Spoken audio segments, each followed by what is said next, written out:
Bienvenidos todos a este episodio especial de Big Data Sports. Hace aproximadamente un año la Argentina estaba transitando su fascinante camino en Qatar 2022, buscando su tercera estrella. Todavía no sabíamos qué iba a suceder, pero bueno, en eso estábamos en el día a día.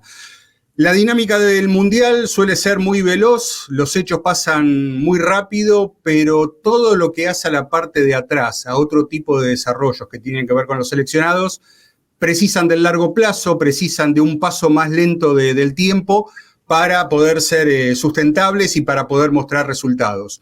Entiendo personalmente que todo lo que tiene que ver con la parte comercial, con la parte del marketing, de una federación, incluso de un club de fútbol, tiene otros tiempos, tiene otras dinámicas. Para ver si esto es así, vamos a hablar con Leandro Petersen en este episodio, gerente de marketing y comercial de AFA. Leandro, estás en Miami en este momento. Bueno, un placer tenerte acá. Bueno, muchas gracias. Muy buena y muy cierta la introducción. Bueno, gracias. De la planificación, de anticiparse, del estudio, ¿no?, permanente de lo que está pasando en el mundo, no solo en el deporte nuestro, sino todas las tendencias. Bueno, y acá estamos ahora en Estados Unidos, como bien dijiste, con este gran proyecto que nos tiene ocupados desde hace 2 años ya, desde antes incluso del Mundial de Qatar, tratando de instalarnos fuertemente, no solo a nivel comercial, sino también a nivel deportivo, con un montón de proyectos. Y la verdad que para nosotros es un mercado obviamente muy interesante por la magnitud, por la cantidad de compañías grandes que hay acá, por el volumen de gente latina que cada vez es más, y obviamente también por el crecimiento del fútbol en Estados Unidos, incluso con la audiencia estadounidense, ¿no? Así que por todas esas razones cada vez vamos a venir más seguido, y ahora damos también un gran paso abriendo nuestras oficinas permanentes acá en Estados Unidos, ¿no? Me parece que es un buen punto de partida. ¿Cuál es la idea con la apertura de oficinas? ¿Son oficinas comerciales? ¿Son oficinas para desarrollar todo el proyecto que incluye un campus, un centro de entrenamiento? ¿Cuál es la intención con eso? Bueno, las oficinas son oficinas institucionales, diría, no solamente para el área nuestra, sino que para la AFA ya tenga un espacio permanente, que tanto el presidente como los directivos, como nosotros, como el cuerpo técnico, cuando esté en Estados Unidos, esté ahí, ¿no? Que ya tengamos una presencia permanente, más allá de los recursos que van a estar ahí en el día a día. Obviamente, y en este gran mercado, es muy importante estar físicamente y estar en forma permanente para mostrar solidez, para mostrar una apuesta de AFA, no solo con los predios que ya tenemos en marcha, ¿no?, con el predio de Norway Village y el predio de Hialeah que presentamos hace un tiempo acá, que ya están en etapa inicial de construcción, y eso va a requerir más tiempo, pero tener oficinas permanentes nos permite tener una imagen ya de presencia física y permanente en este mercado, para poder reunirnos con una empresa multinacional, para poder recibir un embajador, digamos, para darle un marco más formal a lo que es el desembarco nuestro acá, ¿no? Bien. ¿Está la idea de tener oficinas en otras partes también? Sí, está la idea y avanzando también, no solamente en otras partes de Estados Unidos. La idea en el proyecto de Estados Unidos es crecer en todo el país, con centros de alto rendimiento, con escuelas de fútbol, con museos, con un montón de proyectos que mezclan lo deportivo y lo comercial. Por eso es un proyecto muy grande. Y obviamente ese mismo modelo, la idea es poder replicarlo incluso en otros continentes, como en Europa, donde ya estamos viendo también algunas posibilidades, en Latinoamérica como en México, por ejemplo, y obviamente también en mercados donde somos líderes como Asia y Medio Oriente, ¿no?, que ya son mercados que hace más de 4 años estamos muy presentes y muy consolidados, y tener una presencia con escuelas de fútbol, con oficinas, también nos va a permitir dar un pasito más. Vamos a quedarnos un rato en Estados Unidos, te propongo eso. Yo veo lo de AFA en Estados Unidos en 3 niveles. Por un lado, el mercado en sí de Estados Unidos, que es atractivo para todo el mundo del fútbol, potenciado por la llegada de Messi, eso por un lado. Por el otro lado, la Copa América. Y finalmente, al cierre de este camino, si querés, el Mundial 2026. Con todo eso planteado, ¿cuál es la estrategia de AFA y cuál es la estrategia comercial con el seleccionado en este trayecto en Estados Unidos? Bueno, nosotros iniciamos este camino en 2021, donde incluso muchas de las cosas que bien mencionás no eran una realidad. La presencia de Messi, por ejemplo, el Mundial de Clubes, que también ahora se anunció hace poco, que va a ser en el 2025, que es una gran oportunidad porque todo el mundo del fútbol va a estar acá durante 3 años seguidos, ¿no? 2024, 2025 y 2026. Hay eventos de primer nivel. En ese momento ni siquiera sabíamos todo eso, sí lo del Mundial, y ya entendíamos que era un paso que la AFA, dentro de su plan de expansión global, y después de haber consolidado Asia y después de haber consolidado Medio Oriente, teníamos que dar. Para nosotros acá hay un pilar fundamental que son todas las multinacionales de origen estadounidense que están acá, en Nueva York, en Miami y a lo largo de todo el país.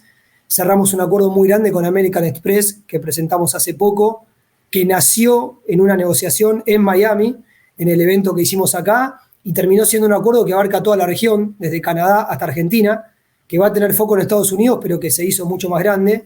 Tenemos acuerdos con Fanatics, que presentamos recién, donde vamos a desarrollar tiendas de la selección argentina, tanto físicas como online, un e-commerce que, si Dios quiere, vamos a lanzar entre enero y febrero, con un montón de productos pensados principalmente para el mercado de Estados Unidos, pero no solo para el mercado de Estados Unidos. Y obviamente, como tercer pilar, te diría la parte deportiva, ¿no? Esto de tener escuelas de fútbol en todo el país nos da una presencia de marca muy sólida. También nos permite interactuar con el área de scouting nuestro para poder empezar a identificar talentos en edades tempranas que por ahí sean descendientes de argentinos o que puedan tener la posibilidad, porque es un mercado donde se juega cada vez más al fútbol y hay que ponerle un ojo también desde ese lugar, ¿no? Entonces creo que para nosotros es una responsabilidad estar presentes acá y te diría que hasta casi una obligación, ¿no? Porque si hablamos de AFA como marca global, que es lo que estamos trabajando hace 6 años, es un mercado determinante para estar y donde tenés todas las posibilidades, ¿no? Tanto las comerciales como las deportivas. Bien, yo creo que aún no sabiendo mucho de marketing, cualquiera que pueda estar escuchándonos, viéndonos ahora, podemos interpretar qué fue todo lo que pasó con el seleccionado argentino, con el propio Messi, o principalmente con Messi, en mercados como China, como India, en cuanto a la fascinación que tuvieron con el seleccionado argentino, ¿no? Fue algo que en realidad se venía construyendo con el tiempo, pero emergió en la época del Mundial de Qatar. Ahora bien, en Estados Unidos, ¿cómo imaginas el público que puede llegar a ser fanático del seleccionado? No te digo de Messi, del seleccionado. Bueno, acá en estos 2 años que estamos transitando, nos vamos incluso hasta te diría sorprendiendo para bien con un montón de cuestiones, ¿no?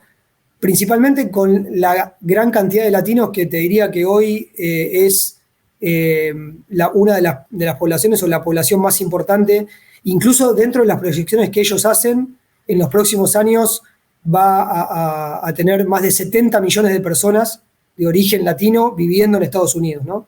Eso es un punto fundamental porque obviamente al latino no hay que explicarle lo que es la selección argentina, no hay que explicarle lo que es Maradona, Messi y la historia nuestra porque ya lo tienen desde sus familias incorporado, ¿no?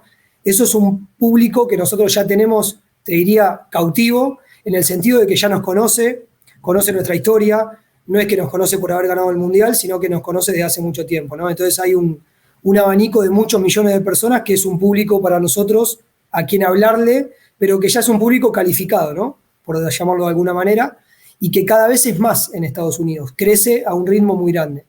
Y por otro lado, el estadounidense en sí, que cada vez se va interiorizando más por el fútbol, ¿no? Obviamente esto de Messi, nosotros hemos visto en estos últimos 6 meses el crecimiento, por ejemplo, en la televisión, en los medios gráficos y en las redes sociales, ¿no? Que cosa que antes por ahí no veías tanto cuando venías a Estados Unidos y hoy ves cada vez más programas que hablan de fútbol, cada vez más programas que hablan obviamente de Messi, de su vida, de su historia, y cuando hablan de eso hablan de la selección argentina también, porque todo lo que hizo Messi en estos últimos años y la identificación que él mostró con la selección y el amor que mostró y el compromiso hacen que nuestra marca ya de a poco se fue instalando como él, como el gran embajador, ¿no? El gran embajador de la selección argentina.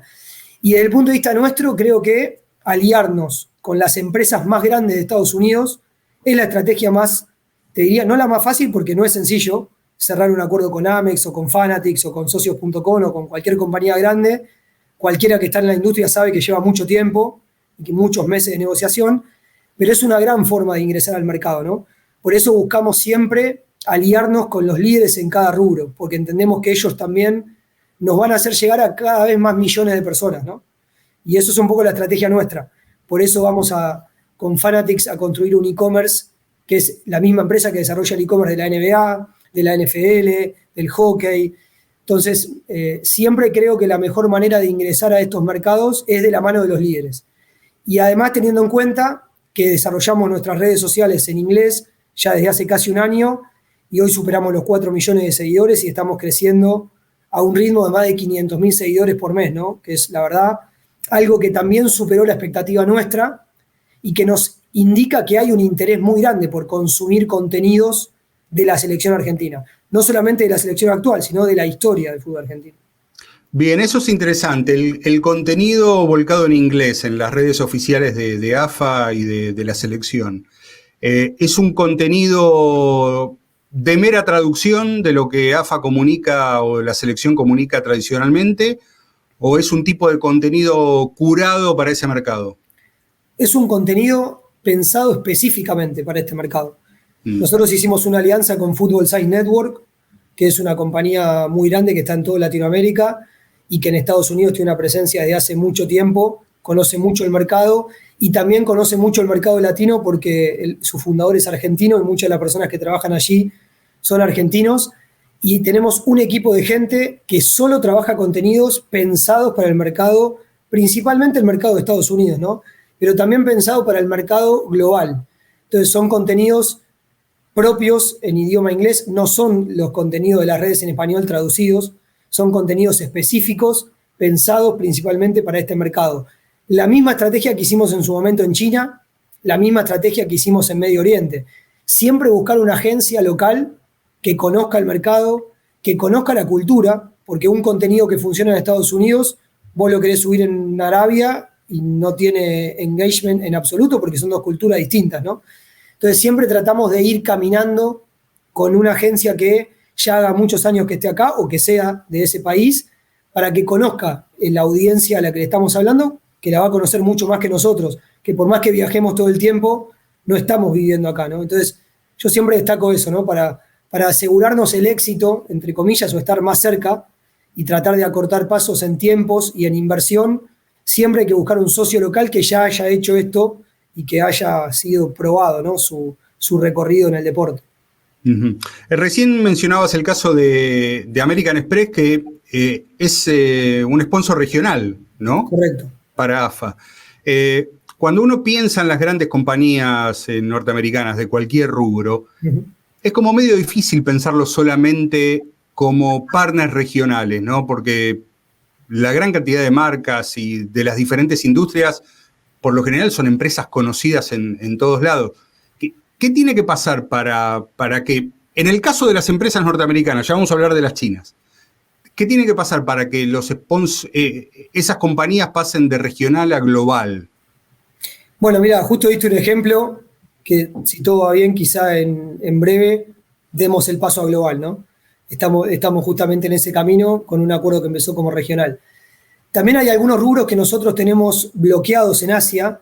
Nosotros en China iniciamos este camino hace 6 años, con también la suerte de hoy tener 11 patrocinadores en China. Y, por ejemplo, la láctea más grande del mundo, que es Geely, es una empresa china.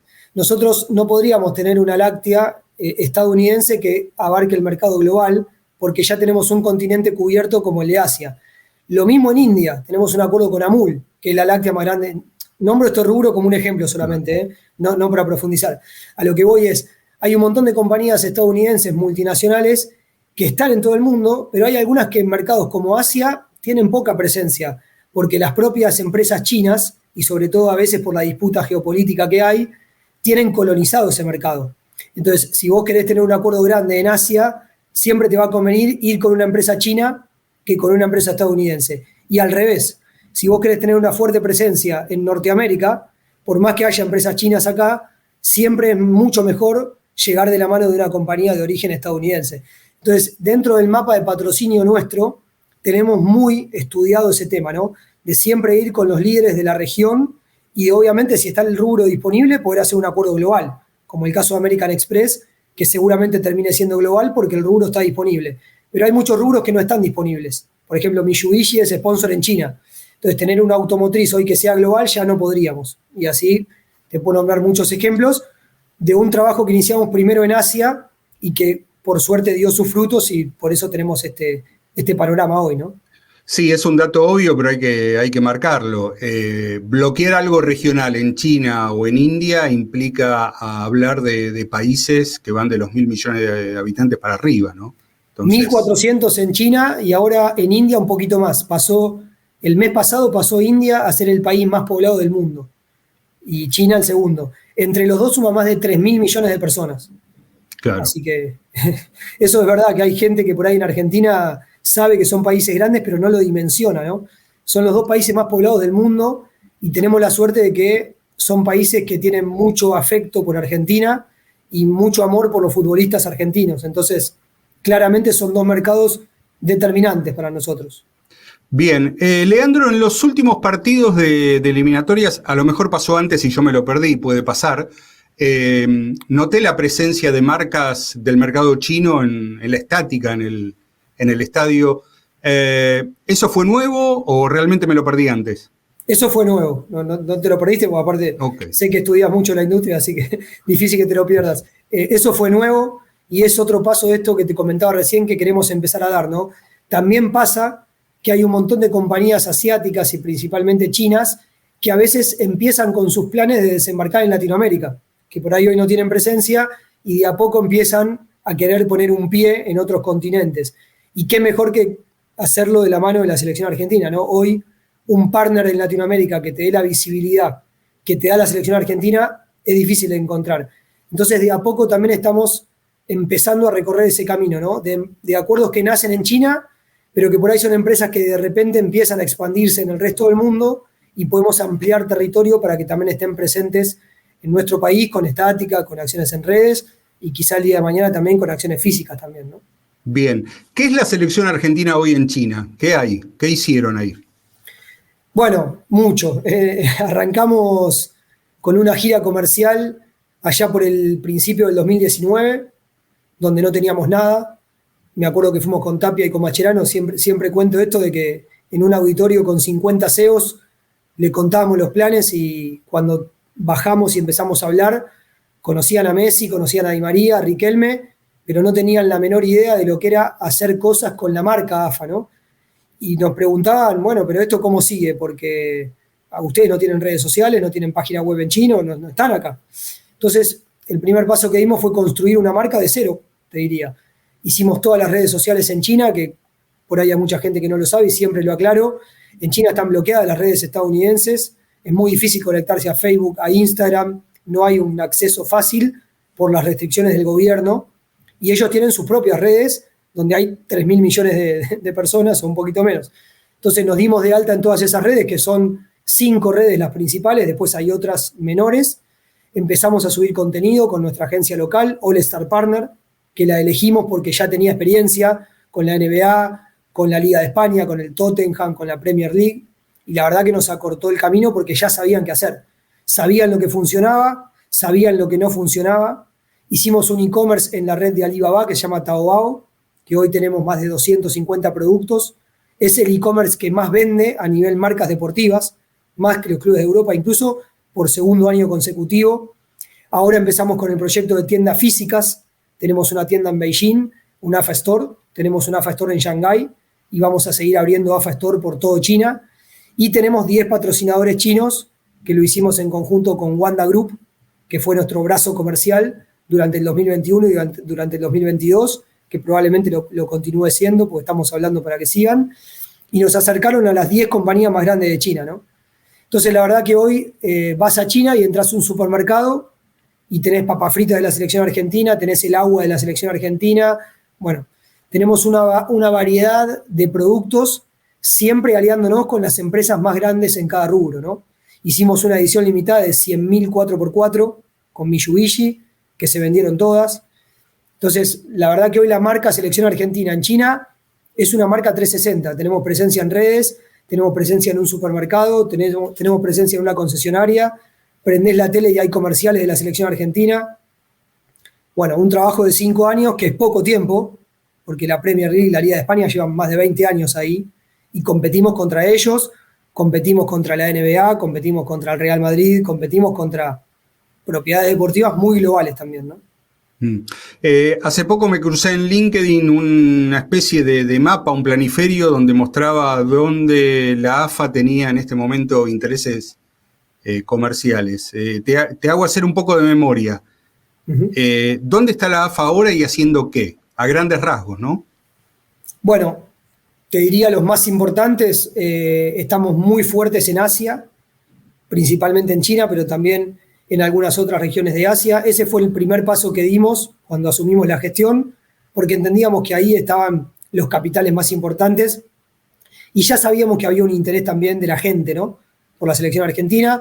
La medalla de oro que habíamos ganado en Beijing había dejado un recuerdo también muy importante con una selección de estrellas y eso nos daba también una pauta para arrancar. Después empezamos a desarrollar fuertemente el mercado de Medio Oriente, donde antes del Mundial hicimos 10 viajes. Un año y medio antes del Mundial empezamos a viajar casi todos los meses para tener reuniones con las compañías más grandes de Qatar, de Emiratos Árabes y de Arabia Saudita, lo que se llama MENA Region, o región de Medio Oriente.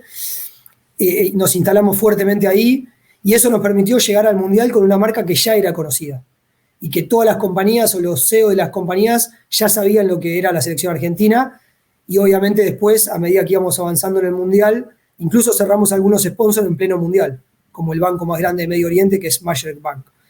El tercer paso que dimos en paralelo fue India, donde también desarrollamos un proyecto similar al de China, porque sabíamos que había miles y miles de fanáticos que buscaban contenido de la selección, que querían cosas de la selección y no tenían nada.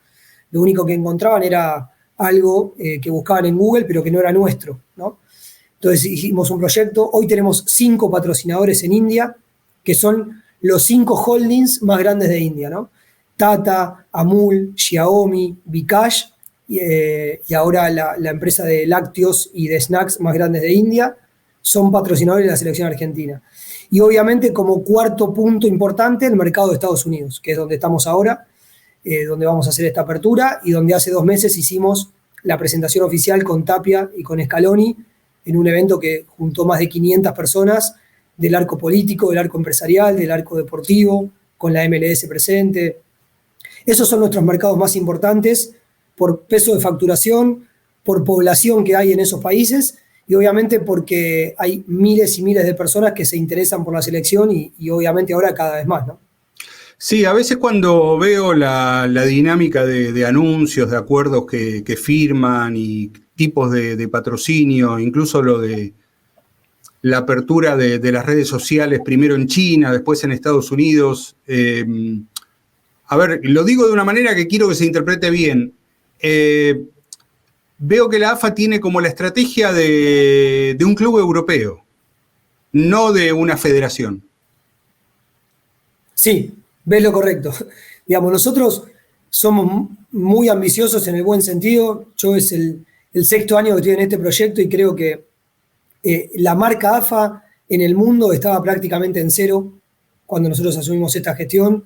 Tuve la suerte de tener un apoyo del comité ejecutivo muy grande, de que en el buen sentido me dejaron volar con todos estos proyectos que para la AFA eran bastante paradigmáticos por la cultura, ¿no? Porque en Argentina incluso ningún club lo había experimentado, y te diría en Sudamérica, porque son cosas que los clubes de Brasil podrían hacer y no hacen, o que por ahí mercados grandes como México, Brasil o ahora Estados Unidos no está tan naturalizado, ¿no? Como sí lo hacen los clubes europeos.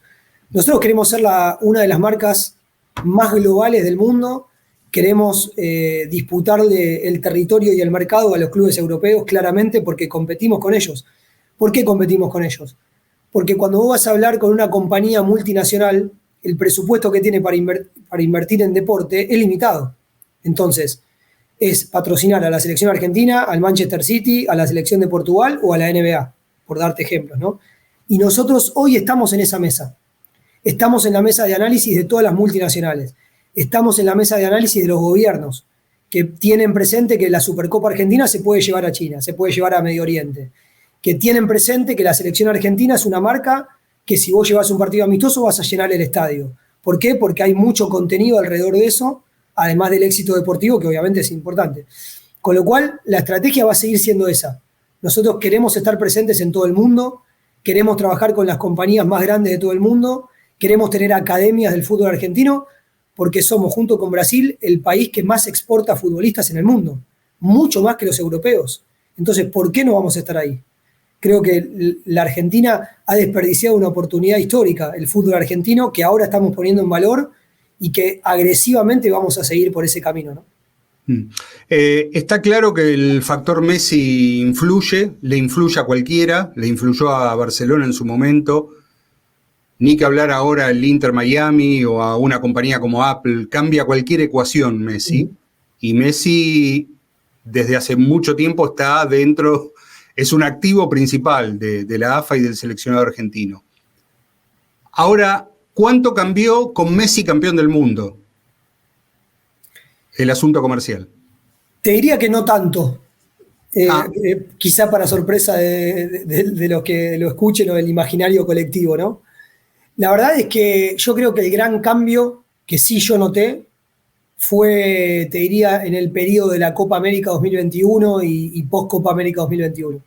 Me parece que eso a nivel imagen de la selección argentina en el mundo fue un antes y un después, por la consolidación del grupo, por la imagen que mostró el seleccionado de un recambio de futbolistas, que hoy tenés una proyección de muchos años por delante, con jugadores de primer nivel mundial que son figuras en todos sus clubes, donde Messi es el embajador, donde Messi es la figura determinante, pero se nota que hay un proyecto atrás.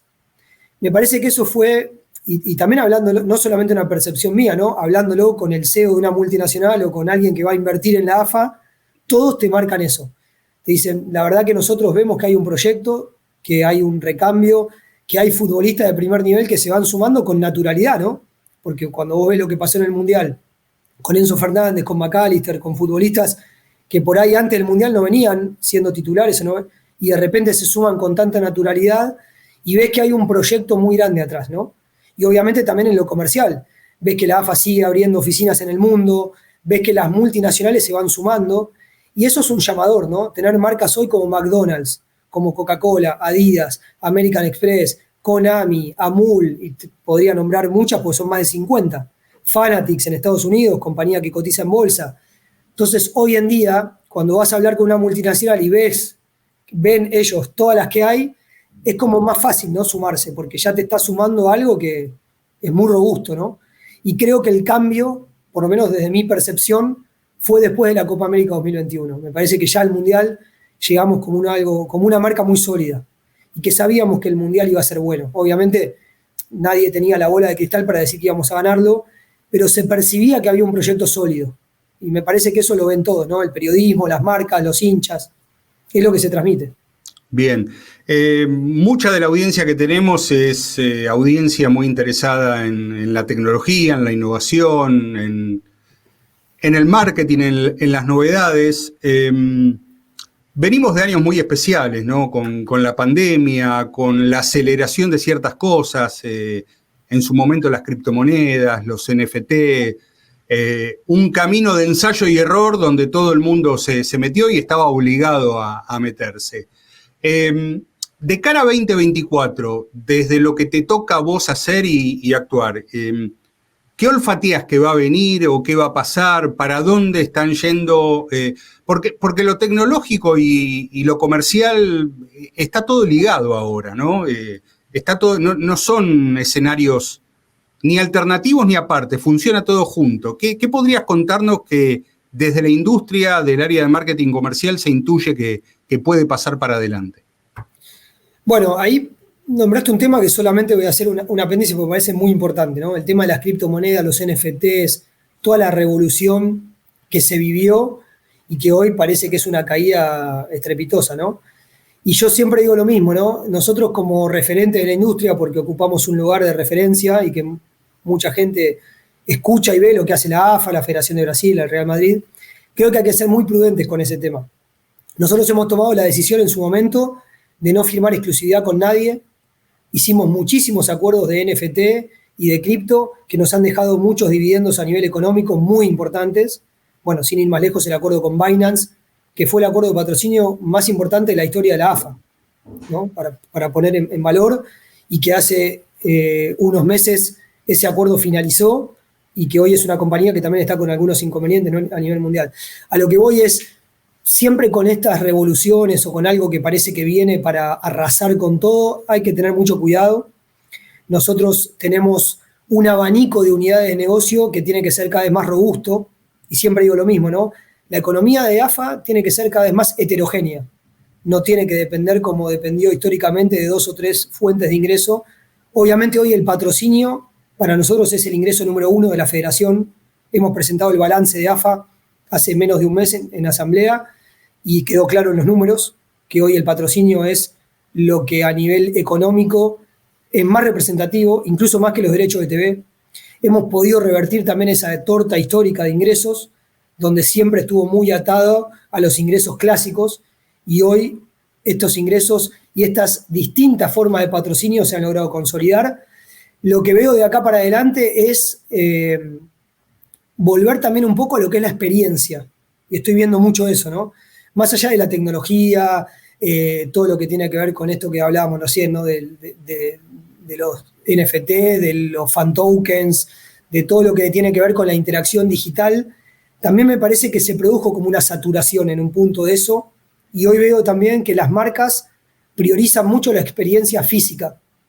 Poder llevar a un aficionado a un lugar privilegiado del estadio, tener un meet and greet con un jugador de la selección argentina, que es una experiencia que la persona no se lo va a olvidar en su vida. Poder desarrollar productos con la imagen de los jugadores y que ese producto esté en la casa del aficionado. Cosas que por ahí toda esta revolución tecnológica había dejado un poco de lado y había llevado mucho a la virtualidad, y creo que la pandemia también había metido en la cabeza de la gente que se viene la virtualidad, no existe más nada físico, ir al estadio quedó para las generaciones de los viejos, ¿no? Cosas que por ahí a veces, que claramente nos damos cuenta que no es así, que todo el mundo hoy se muere por ir a ver a la selección argentina a un estadio, que no se consiguen entradas porque todos quieren ir.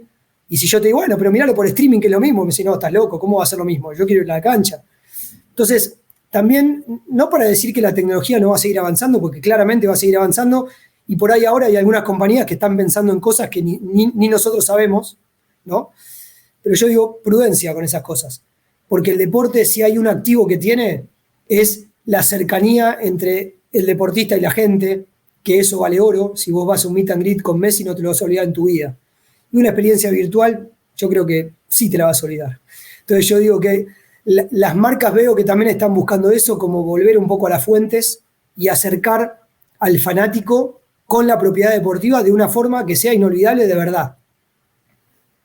Leandro, muchas gracias por haberte hecho un tiempo en Miami con la apertura de las oficinas de AFA y con todo lo que va a venir para adelante. Te agradezco este tiempo, podrías estar haciendo otra cosa, pero bueno, nos dedicaste estos minutos, así que gracias y bueno, la primera persona que se lo digo en el podcast este año. Feliz año nuevo. Bueno, gracias igual para vos, para toda la audiencia, y la verdad que estamos muy contentos de estar acá, como dije recién, ¿no? También agradecido de que ustedes siempre sigan. Para nosotros también es una responsabilidad divulgar esto, ¿no? Porque creo que para que el proyecto deportivo funcione y que la selección siga ganando, siempre vale aclarar que es un 360, ¿no? Mismo en los clubes, que creo que los hinchas se tienen que interiorizar cada vez más en estos temas, porque es lo que al fin del día hace que todo funcione, ¿no? Lo deportivo más lo comercial. Así que gracias a ustedes por este espacio. Siempre es un placer poder trasladar las experiencias nuestras, que no son una verdad, sino que son simplemente aprendizaje, ¿no? Así que agradecido. Total, muchísimas gracias y gracias a todos por haber estado. Quédense atentos por ahí a todo lo que ofrecemos con Big Data Sports, con el newsletter, las publicaciones, el podcast y toda nuestra propuesta de contenidos. Hasta la próxima.